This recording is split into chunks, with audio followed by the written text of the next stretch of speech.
Hi friends, आप सभी का हमारा चैनल डीपी वायरल में मोस्ट वेलकम। आज देखिए क्या है, आज हम देखेंगे विलोपन और प्रतिस्थापन विधि। क्लास 10th वालों के लिए जो है एनसीईआरटी में क्लास 10th वालों के लिए उसमें विलोपन और प्रतिस्थापन दो विधि है, उससे आप लोग का यानी कि पेपर में आता है। तो आज देखेंगे विलोपन और प्रतिस्थापन विधि को एकदम आसान तरीके से, शायद इससे बेस्ट और कुछ नहीं हो सकता है। चलिए देखते हैं।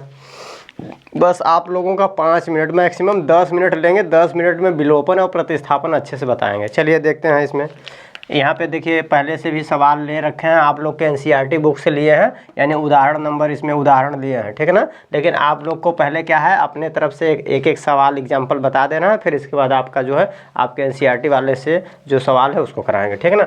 चलिए देखिए, जैसे कि क्या है, हम अपने से कोई मान लीजिए हमने कोई समीकरण ले लिया, x + के y = 6।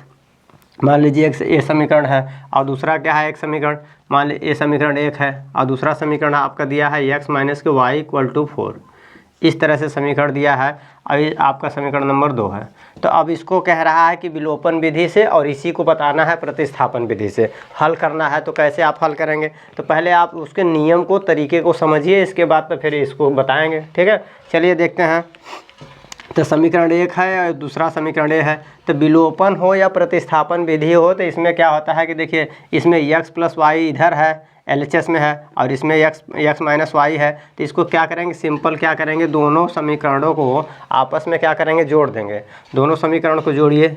जब जोड़ेंगे तो क्या है, देखिए यहाँ पे प्लस है, ये माइनस है, तो ये आपस में कट जाएंगे दोनों। जब विलोपन विधि करते हैं, तो विलोपन का मतलब होता है एक यानी कि एक चर को यानी विलुप्त कर दीजिए। विलोपन का मतलब ही होता है एक चर को आप विलुप्त कर दीजिए। तो देखिए, हमने एक चर को, आप चाहे जैसे यानी कि कोई संख्या बड़ हो यानी या ज़्यादा हो या अधिक हो, तो उसको उसमें गुणा करके या कुछ भी करके एक पद को आप विलुप्त करना होता है, ठीक है। तो एक पद हमने विलुप्त कर दिया। अब देखिए, x यहाँ प्लस है, यहाँ प्लस है, दोनों जुड़ जाएंगे, तो क्या आ जाएगा, 2x = 6 में 4 जोड़ेंगे, 6 4 कितना हो जाएगा, 10। अब क्या करेंगे, अब यहाँ पे देखिए लिखा है 2x = 10 है, तो x का मान निकालना है। तो x बराबर के क्या आ जाएगा, 10 बटे के यानी कि 2 से भाग हो जाएगा, तो यानी कि 2 × 1 = 2 और 2 × 5 = 10। तो आ जाएगा आपका 5/1 = 5। x का मान कितना आ गया, 5, ठीक है ना। अब x का मान जो है समीकरण कहाँ रखेंगे, x का मान कहीं समीकरण 1 में रख दीजिए, चाहे 2 में रख दीजिए। जब 1 या 2 में रखेंगे तो y का मान निकल जाएगा। तो बस रखिए x का मान समीकरण यानी कि किस में रख दीजिए, बताइए, समीकरण 1 में रखने पर। तो हम कहाँ बताएं, यहाँ पे बता दे रहे हैं। x का मान समीकरण 1 में रखने पर, x का मान समीकरण 1 में रखने पर रख दीजिए 1 में। जब 1 में रखेंगे तो ये 1 का मान देखिए क्या है, x का मान 5 है, तो ये x के स्थान पे क्या रखें, x + के y = 6 है ना, तो x के स्थान पे क्या रखेंगे, 5। तो 5 + के y = 6 आ गया। इतना समझ में आया कि नहीं। अब देखिए, हमको y का मान निकालना है, किसका, y का मान। तो इस समीकरण को हल करेंगे तो y इधर 5 है, अब ये 5 इधर जाएगा, जब इधर जाएगा तो माइनस हो जाएगा, y = 6, और इधर प्लस है, जब इधर जाएगा तो माइनस हो जाएगा। अब 6 में से 5 को घटाएंगे, कितना बचेगा, 6 में से जब 5 को घटाएंगे तो 1 बचेगा। यानी आप क्या लिखेंगे, यानी y = आपका आ गया, 6 में से 5 जाएगा 1, ये आपका y का मान हो गया, ठीक है ना। यहाँ से देखिए x का मान कितना आया है, x = 5 आया है, x का मान 5 और y का मान यानी कि 1 आ गया, ठीक है ना। ये हमारा हो गया, ठीक है। इस तरह से हम निकालेंगे। अब इसी तरह से अगर इसको हम निकालें, या फिर यहाँ पे देख लीजिए, यानी कि प्रतिस्थापन विधि में, जब प्रतिस्थापन विधि देखेंगे तब देखिए क्या होता है, यानी कि पहला समीकरण है x + के y है = क्या है, 6 है, और दूसरा x - के y = 4 है। इस तरह से दिया हुआ है। ये समीकरण आपका 1 है और ये समीकरण आपका 2 है। तो समीकरण 1 और 2 को यानी कैसे क्या करेंगे, तो समीकरण 1 में यानी कि क्या करेंगे, समीकरण 1 को हल करेंगे। पहले लिखेंगे समीकरण 1 को हल करने पर, समीकरण 1 को क्या करना है, प्रतिस्थापन विधि करना है ना। तो प्रतिस्थापन विधि में यानी एक पद को क्या करेंगे, एक पद के बराबर सभी पद को कर लेंगे, एक पद बराबर सभी पद को कर लेंगे। तो क्या समीकरण 1 को इसमें क्या करना है, सरल करना है। क्या करना है, सरल करना है। सरल करना है। जब सरल करेंगे तो क्या सरल कैसे करना है, x प्लस के y बराबर के 6 है तो क्या करेंगे, यानी y इधर रहने दीजिए और x को उधर कर दीजिए तो 6 माइनस के x हो जाएगा, ठीक है ना। अब y का ये जो y के पद में आ गया ना, y बराबर के 6 माइनस x है ना, तो लिखेंगे यानी ये y के पद में आ गया, y के पद में आ गया तो लिखेंगे, क्या लिखेंगे, यानी लिखेंगे y का मान समीकरण 2 में रखने पर। अब यहाँ पे लिखेंगे y का मान समीकरण 2 में रखने पर रख दीजिए। जब 2 में रखेंगे तो क्या आ जाएगा, y का मान समीकरण 2 में रखेंगे, ये आपका जो है ये यहाँ से y का मान समीकरण 2 में रख दीजिए, रखेंगे तो क्या आ जाएगा, y के स्थान पे 6 माइनस x रखना है तो x माइनस y के स्थान पे रखेंगे 6 माइनस के x और बराबर के 4। यहाँ पे अब देखिए कोष्टक जब टूटेगा तो ये माइनस सभी में गुणा हो जाएगा तो x माइनस के जब गुणा करेंगे तो -6 और माइनस का माइनस में गुणा करेंगे प्लस x और बराबर के 4। यहाँ तक समझ में आया। अब क्या करेंगे, अब देखिए ये x और ये x प्लस है जुड़ जाएगा 2x और बराबर के ये -6 इधर है तो उधर जाएगा तो 4 और प्लस के 6 हो जाएगा। बताइए यहाँ तक समझ में आया कि नहीं। अब क्या करेंगे तो देखिए यहाँ पर लिखेंगे 2x बराबर के 4 में 6 जोड़ेंगे तो कितना आ जाएगा 10, कितना आ जाएगा 10। x बराबर के फिर वही पहले वाला नियम में देखिए यहाँ पे जैसे लिखा था ना 2x बराबर के 10 तो यहाँ पे भी वही आ गया 2x बराबर 10 तो 10 बटे के 2 कर देंगे, x बराबर के 5। x का मान कितना आ गया 5। अब x का मान जब 5 आ गया तो x का मान समीकरण 1 में रखिए चाहे 2 में रखिए और चाहे ये आपका मानेंगे समीकरण 3 तो x का मान समीकरण 3 में रखिए, चाहे जहाँ रख दीजिए आपका उत्तर आ जाएगा। तो चलिए x का मान समीकरण 1 में रखेंगे तब भी उत्तर आएगा, 2 में रखेंगे तब भी आएगा, 3 में रखेंगे तब भी आएगा। आप लोग अपने से रख के चेक कर लीजिए, ठीक है ना। तब लिखेंगे x का मान समीकरण 3 में रखने पर रख दीजिए 3 में। जब 3 में रखेंगे तो क्या है, 3 वाला है y = 6 माइनस x का मान 5 रखिए, y बराबर के 6 माइनस के 5, 6 में से 5 को घटाएंगे तो y बराबर के कितना आ जाएगा 1। देखिए यहाँ पर भी x का मान 5, इस वाले में प्रतिस्थापन विधि में x का मान 5 y का मान 1 और यहाँ पे भी देखिए x का मान 5 और y का मान 1, ठीक है ना। दोनों बराबर आया कि नहीं, यानी विधि जो है अलग है लेकिन जो है आंसर जो है सेम आएगा, वही आएगा, ठीक है ना। तो ये हमने लगा दिया यानी कि विलोपन विधि और प्रतिस्थापन विधि। तो अभी तक तो हमने अपने से एग्जाम्पल लिया था, अब आपका जो है एग्जाम्पल ये दिया हुआ है, इसको करेंगे, ठीक है ना। अब इसको देखिए करेंगे कैसे करेंगे, चलिए देखते हैं।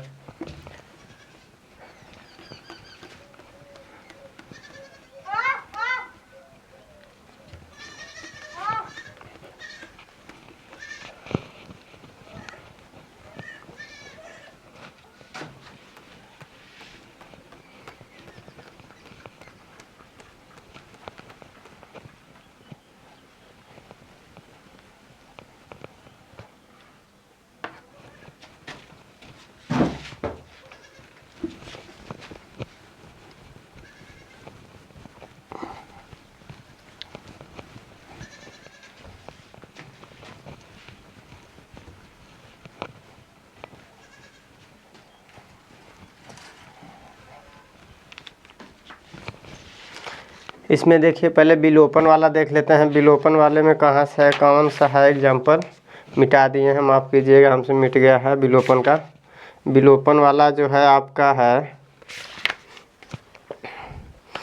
2x क्या है 2x प्लस के 3y = 8 है और सेकंड वाला है 4x प्लस के 6y = 7। चलिए देखते हैं, अब इसको स्टार्ट करते हैं। देखिए पहले क्या है, विलोपन विधि करते हैं। विलोपन विधि में आपका एग्जाम्पल दिया, इसको दिया है समीकरण आप 1 मान लीजिए, इसको समीकरण 2 मान लीजिए, ठीक है ना। अब इसको हल करिए। जब हल करेंगे तो क्या है, देखिए इसको जब हल करेंगे तो इसमें कुछ कर सकते हैं, इसमें कुछ कर ही नहीं सकते हैं। यहाँ पे अगर हमको विलुप्त करना है यानी x वाले पद को, अगर x वाले पद को विलुप्त करेंगे तो यहाँ पे 2 है, यहाँ 4 है, विलुप्त नहीं हो पाएगा। इसको 3 है, 6 है, विलुप्त ही नहीं हो पाएगा। तो क्या करेंगे, समीकरण लिखेंगे कि समीकरण 1 में आप जो है कितने से गुणा करिए, समीकरण 1 में आप जो है 2 से गुणा कर लीजिए। कितने से? 2 से, ठीक है ना। जब समीकरण 1 में 2 से गुणा करेंगे तो आपका जो समीकरण 1 वाला कितना हो जाएगा, 2 का गुणा करेंगे 4x और 2 का गुणा करेंगे प्लस के, तो 2 तिहाई 6y और इक्वल टू 2 का इसमें करेंगे तो 2 अट्ठे 16, ठीक है ना। तो ये आपका समीकरण बन गया 3। पहला वाला समीकरण यानी कि 1 से चेंज हो गया 3 में। अब क्या करिए, अब देखिए इसको हल करेंगे। जब हल करेंगे समीकरण 1 और 3 को हल करेंगे तब क्या आएगा बताइए।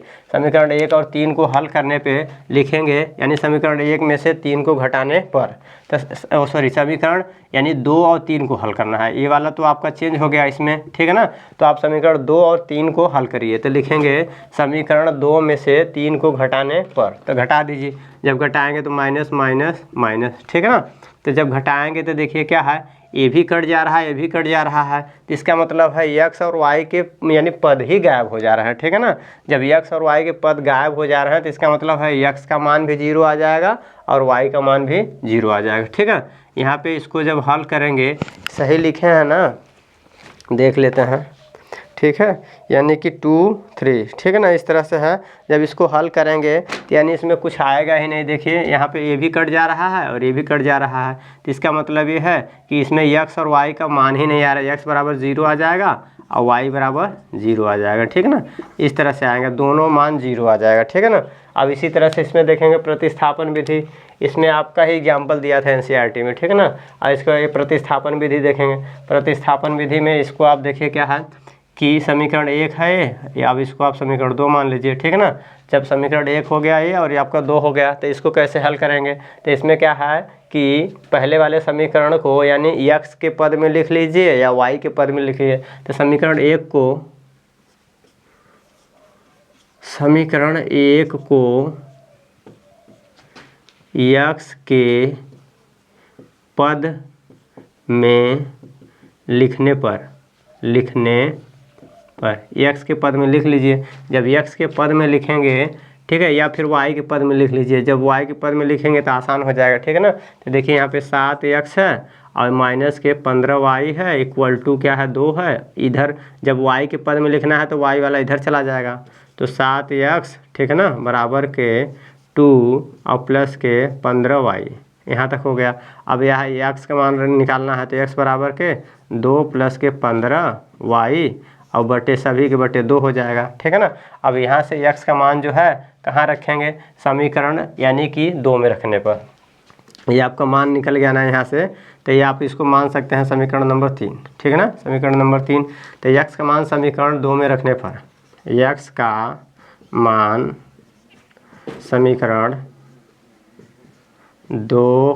समीकरण 2 में रखने पर रख दीजिए 2 में। जब 2 में रखेंगे तो क्या है, x के स्थान पे इतना रखना है ये सब, ठीक है ना। तो रख दीजिए, यानी 2 प्लस के 15y और बटे 2 और प्लस 2y और बराबर के 3। यहाँ तक समझ में आया। अब क्या करेंगे, देखिए इसके बटे 1 है, इसका बटे 2 है, तो क्या करेंगे, तिर्यक गुणा करेंगे, 2 का इधर 1 का इधर, ठीक है ना। तो जब 2 का इधर करेंगे 1 का इधर करेंगे तो आपका यहीं आएगा 2 प्लस के 15y और प्लस के जब 2 का गुणा करेंगे तो 2 दूनी 4y और सभी के बटे 2 एकम 2 और बराबर के 3। अब देखिए क्या करेंगे, ठीक है ना। अब इसको हल करेंगे तो क्या लिखेंगे, 2 आपका यहाँ है ना, तो 2 यहाँ चला जाएगा, ठीक है ना। तो अब लिखेंगे 2 प्लस के 15 और प्लस 4, 15 4 कितना हो जाएगा 19y और बटे 2 बराबर के 3, ठीक है ना। अब ये 2 आपका यहाँ जब गुणा हो जाएगा तो लिखेंगे 2 प्लस के 19y बराबर के 3 गुणे 2। अब देखिए क्या है, 19y बराबर के यानी 3 दूनी 6 और ये 2 आपका इधर है तो इधर जाएगा तो -2 हो जाएगा। अब बचेगा कितना, y इक्वल टू यानी 6 में से बचा 4, ठीक है ना। बताइए 6 में से 2 गया 4 और ये आपको 19 ऐसे रहने दीजिए। अब y का मान आ जाएगा 4 बटा के 19, ये y का मान निकल गया। y का मान आ गया 4 बटा 19। तो y का मान आप कहाँ रखेंगे, y का मान समीकरण जो है आप कहीं रख दीजिए। y का मान समीकरण आप कहाँ रखेंगे बताइए, y का मान समीकरण आप रख दीजिए इसमें समीकरण 2 में। y का मान समीकरण 2 में रखने पर y का मान समीकरण 2 में रखने पर रख दीजिए 2 में। जब 2 में रखेंगे देखिए कितना आएगा, x प्लस के 2 y के जगह पे 4/19 और बराबर के 3। अब इसको हल करिए। जब हल करेंगे तो क्या आ जाएगा, x प्लस के 4 दूनी 8 बटे 19 बराबर के 3। अब क्या करेंगे, x बराबर के 3 और ये 8/19 उधर जाएगा दूसरे पक्ष में, तो 8/19 माइनस हो जाएगा। अब इसको हल करेंगे तो देखिए इसके बटा 1 है। अब ये जानते हैं भिन्न का जोड़ घटाना गुणा, आप तो जानते हैं। तो 19 3 कितना हो जाएगा, 20 3 60, यानी कि 19 3 19 के 19 19 दूना 38 19 57 और उसके बाद माइनस 1 8 8 और बटे 19 1 19, ठीक है ना। अब क्या है, x का मान कितना आ जाएगा, हल करेंगे तो 57 यानी कि आ जाएगा 49। कितना आ जाएगा, 49/19। x का मान आ जाएगा 49/19, ठीक है। यहाँ से आपका हो गया। इसका मतलब ये है कि x बराबर के आपका आया है आंसर, x का मान कितना आया है, x का मान आया है 49/19 और y का मान आया है 4/19, ठीक है ना। ये आपका आंसर है, ठीक। प्लीज़ अगर वीडियो अगर अच्छा लगा हो तो लाइक शेयर एंड सब्सक्राइब कीजिएगा, और जो भी दोस्त यार मित्र हों उनको शेयर करिएगा। चलिए, लास्ट तक वीडियो को वॉच करने के लिए थैंक यू।